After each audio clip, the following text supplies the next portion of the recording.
मुझे भी जैसे कुछ माननीय सांसद हमारे मित्र ने कहा था कि बॉडी बिल्डिंग मैं भी करता हूं, मुझे कहा था तुम्हें 6 पैक चाहिए तो तुरंत एक ऐसे इंजेक्शन आते हैं 2.5 महीने में तुमको 6 पैक आ जाएगा।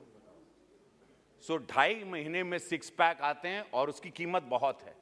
और ये पूरे देश के हर जिम में हर कोच के पास इसका नाम है। ये ड्रग्स आते कहां से हैं, ये कोच ट्रेन क्या करते हैं, ये कोच कौन है, ये कौन से देश की साजिश है कि हमारे यूथ को खत्म करें, हमारे स्पोर्ट्स को खत्म करें। ये शॉर्टकट वाला स्पोर्ट्स क्या है?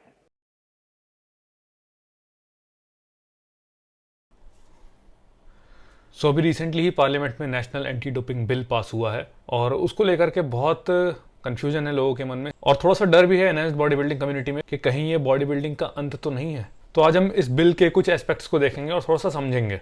बाय द वे, अगर आपको इस तरह का कंटेंट पसंद आता है तो एक लाइक दबा दो और नए हो अगर चैनल पर तो सब्सक्राइब भी कर दो। अपना ओपिनियन रखने से पहले जान लेते हैं कि बिल का ऑब्जेक्टिव क्या है। What is national anti doping bill? National anti doping bill एक लीगल अथॉरिटी, एक पावर या फिर एक सेट ऑफ ऑपरेशन और उनको कैरी आउट करने का फ्रेमवर्क जो कि इंश्योर करेगा ड्रग टेस्टिंग और उससे रिलेटेड काफी सारी चीजों को इंडिया में। चलिए अब जान लेते हैं कि पार्लियामेंट में सदस्यों का क्या कहना था इस बिल को लेकर के। तो immediate in 3-4 months they can change their totally body and we cannot even imagine in dream।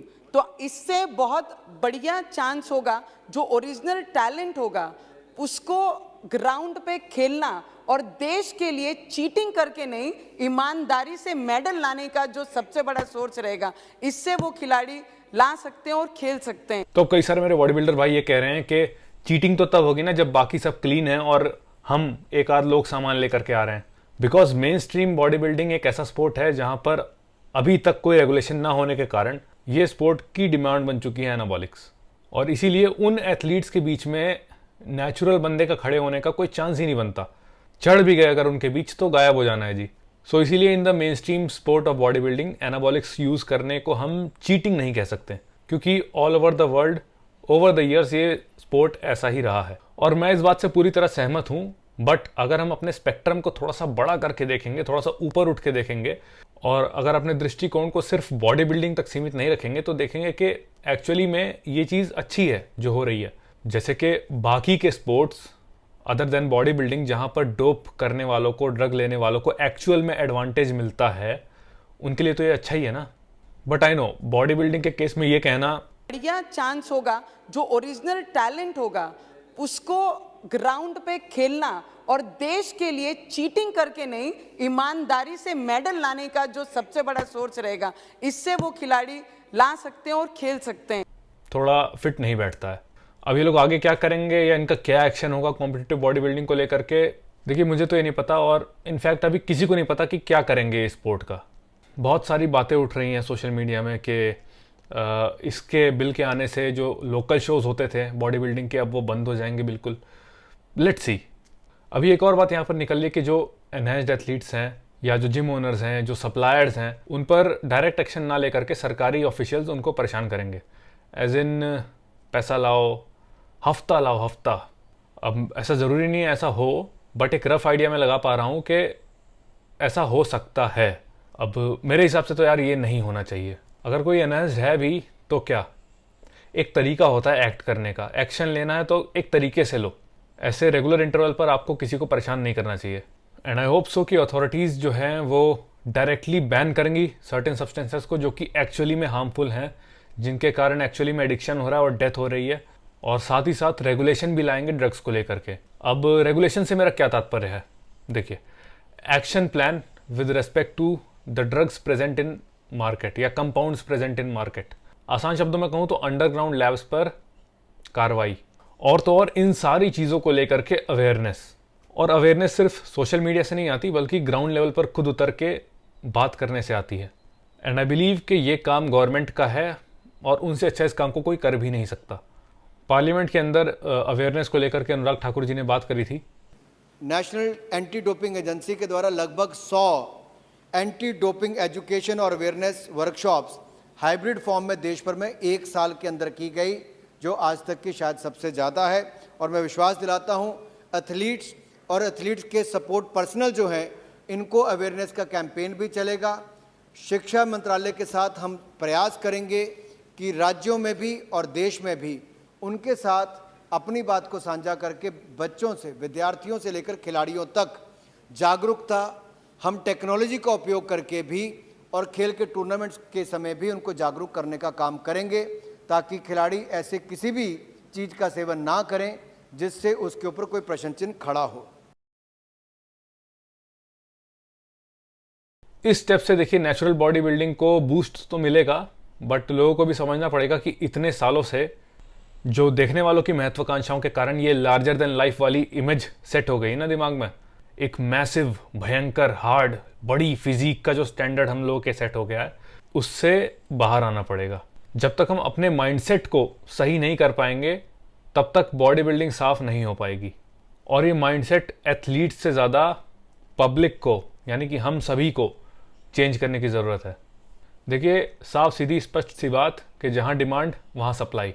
अब जब हमारी एक्सपेक्टेशंस ही रियलिस्टिक होंगी और हम यही देखना चाहेंगे, नेचुरल बॉडी बिल्डिंग पसंद करेंगे, तो फिर भला कोई एथलीट क्यों ही एनएस वाले रास्ते पर जाएगा। Without any supplement, without any drugs taken to the body, वो अच्छे तरीके से लड़ते थे और देश का नाम के लिए वो मेडल लेके आते थे। सर, आज इस बिल के माध्यम से हमारे ग्रामीण क्षेत्र के जो लड़के हैं या ट्राइबल क्षेत्र के भी जो लड़के हैं, जो खिलाड़ी हैं, लड़कियां हैं, जो ग्राउंड पे खेलना चाहते हैं और वो टैलेंटेड हैं, पर जब कंपटीशन देखते हैं कि टाउन्स में आने वाले बच्चों के साथ में गांव के बच्चों को compete करना, और ये स्ट्रांगली जब सप्लीमेंट और ड्रग्स लेके अपने आप को डबल स्ट्रांग करके मैदान में जाते हैं और टेस्ट पास करते हैं, तब उन्हें कहीं ना कहीं लगता है कि हम इसमें कहीं ना कहीं बहुत पीछे रह गए।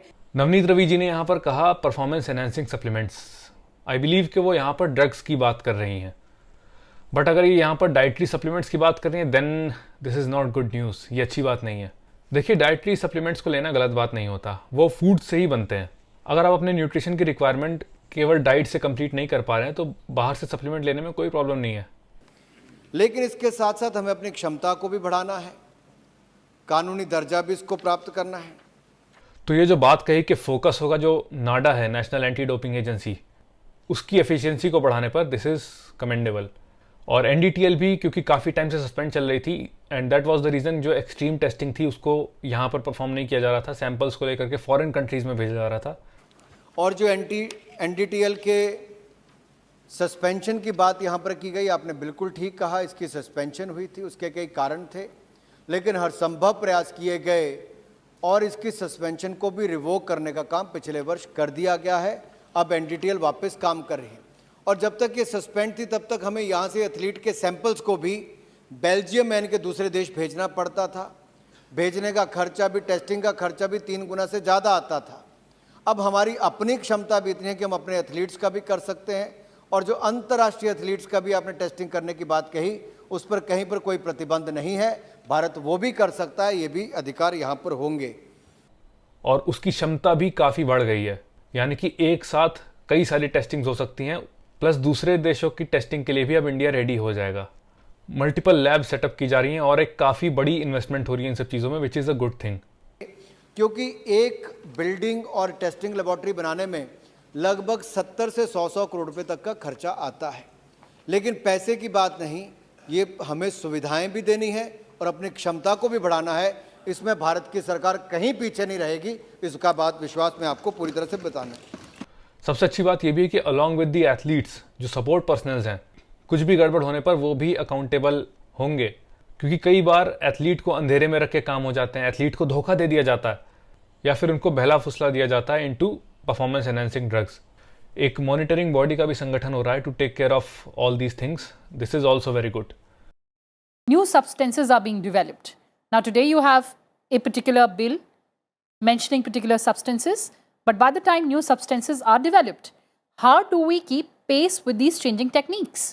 No, therefore, the bodies that the bill envisages and proposes as well, and not just the National Anti-Doping Agency, which today also we have, but there is also a provision for a national board for anti-doping in sports, which will be kind of a monitoring body, and it will try to create all kinds of arrangements to ensure that doping related all the measures are taken at every required level. अब sports में politics और injustice भी हो जाता है कई बार। सो doping के scenario में कोई भी भोला एथलीट जो कि गिल्टी नहीं है, वो अगर किसी सिचुएशन में फंस जाता है तो वो सफ़र ना करे, इसी के लिए एक सेपरेट टीम भी बिठाई जा रही है of lawyers and doctors. This is a great move. I mean, qualified doctors and lawyers also should be made available at all the coaching centers, because you never know. One fine morning, people say, "Oh, you have consumed something," and you are not aware of that.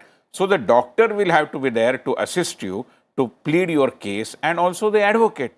These things are very required. Otherwise, innocent people may get trapped. That is definitely the possibility, and we would like to kind of the bill be taking care of that. और तो और अब food supplements जो कि dietary supplements हैं, उनकी testing भी होगी नेशनल फॉरेंसिक साइंस यूनिवर्सिटी में। प्रोडक्ट डाइटरी सप्लीमेंट्स अवेलेबल होती हैं, उसकी टेस्टिंग हो, हमने उनके साथ भी उठाया है और उन्होंने भी डायरेक्शन देने की बात कही है। लेकिन टेस्टिंग की सुविधाएं भी हों, ये भी होना बहुत आवश्यक है।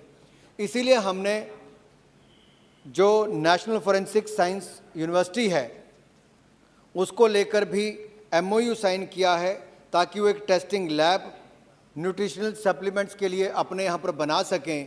और जब ये नेशनल फॉरेंसिक साइंस यूनिवर्सिटी जो है ये जब अपनी टेस्टिंग लैब बनाएगी तो एक और ताकत भी हमारी बढ़ेगी, ताकि ऐसे सप्लीमेंट्स के खिलाफ हमारी वहाँ पर जांच भी हो और लोगों को जानकारी भी इसकी ज़्यादा से ज़्यादा मिल सके। सो जो डाइटरी सप्लीमेंट्स हैं जो कि स्पोर्ट्स में पॉपुलर हो रहे हैं, अब उनको भी रेगुलेट किया जाएगा।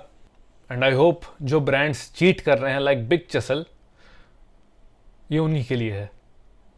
और इस स्टेटमेंट से एक्चुअली मुझे थोड़ी ये फील आई कि जो गवर्नमेंट फंडेड न्यूट्रास्यूटिकल्स हैं, जो गवर्नमेंट फंडेड कंपनीज हैं, कहीं ना कहीं उनको एडवांटेज मिलेगा या उनको सपोर्ट किया जाएगा इनडायरेक्टली गवर्नमेंट द्वारा हेल्थ एंड फिटनेस सप्लीमेंट्स के अंदर। For example Patanjali. अब कई लोगों का सवाल आ रहा है कि जो डायरेक्टर जनरल है और जो हेड है उसका, वो सरकार क्यों नियुक्त करेगी? लोग कह रहे हैं कि इसको इंडिपेंडेंट बॉडी रखो ना। अध्यक्ष महोदय, इस बिल के आलोचक प्राय ये आरोप लगाते हैं चूंकि राष्ट्रीय एंटी डोपिंग संगठन जनहित से कार्यरत है, कठोर रेगुलेशन को खेलों में क्रियान्वित करना, इसलिए इन्हें पूरी ऑपरेशनल स्वतंत्रता मिलनी चाहिए। परंतु इस बिल में जो प्रावधान है उसके आधार पर यह नहीं कहा जा सकता कि नाडा केंद्र सरकार से स्वतंत्र होगा। तो इसको इंडिपेंडेंटली भी डिसीजन लेने दिया जाएगा, बट क्योंकि गवर्नमेंट फंड कर रही है तो आंसरेबल पर्सन जो अथॉरिटी होगी वो भी तो गवर्नमेंट वाला बंदा ही होगा ना। ऐसा नहीं है कि जो बाहर की एजेंसीज हैं वो भी कंप्लीटली जो है इंडिपेंडेंट है, नहीं। अगर उनको रन करना है कंट्री में देश के सरकारी फंड से, तो सरकार का ऑफिशियल वहाँ पर प्रेजेंट रहता है। वाडा को ही देख लो आप। अगर हम कंपेयर करें बजट को तो वो भी पिछली बार से इस बार काफ़ी बढ़ा है, विच इज़ वेरी गुड। दूसरा, बजट की बात की गई। सर, मात्र 4.5 करोड़ रुपया NDTL के लिए बजट होता था। मुझे कहते हुए प्रसन्नता है 21.5 करोड़ रुपया, लगभग 5 गुना ज़्यादा इसको करने का काम किया है। So that was my take on national anti doping bill and I hope आप लोगों को थोड़ी सी जानकारी मिली हो इसके बारे में। अगर पसंद आए तो वीडियो को लाइक करिए, दोस्तों के साथ शेयर करिए और अवेयरनेस फैलाइए। और मिलता हूँ आपसे नेक्स्ट वीडियो में। Bye bye.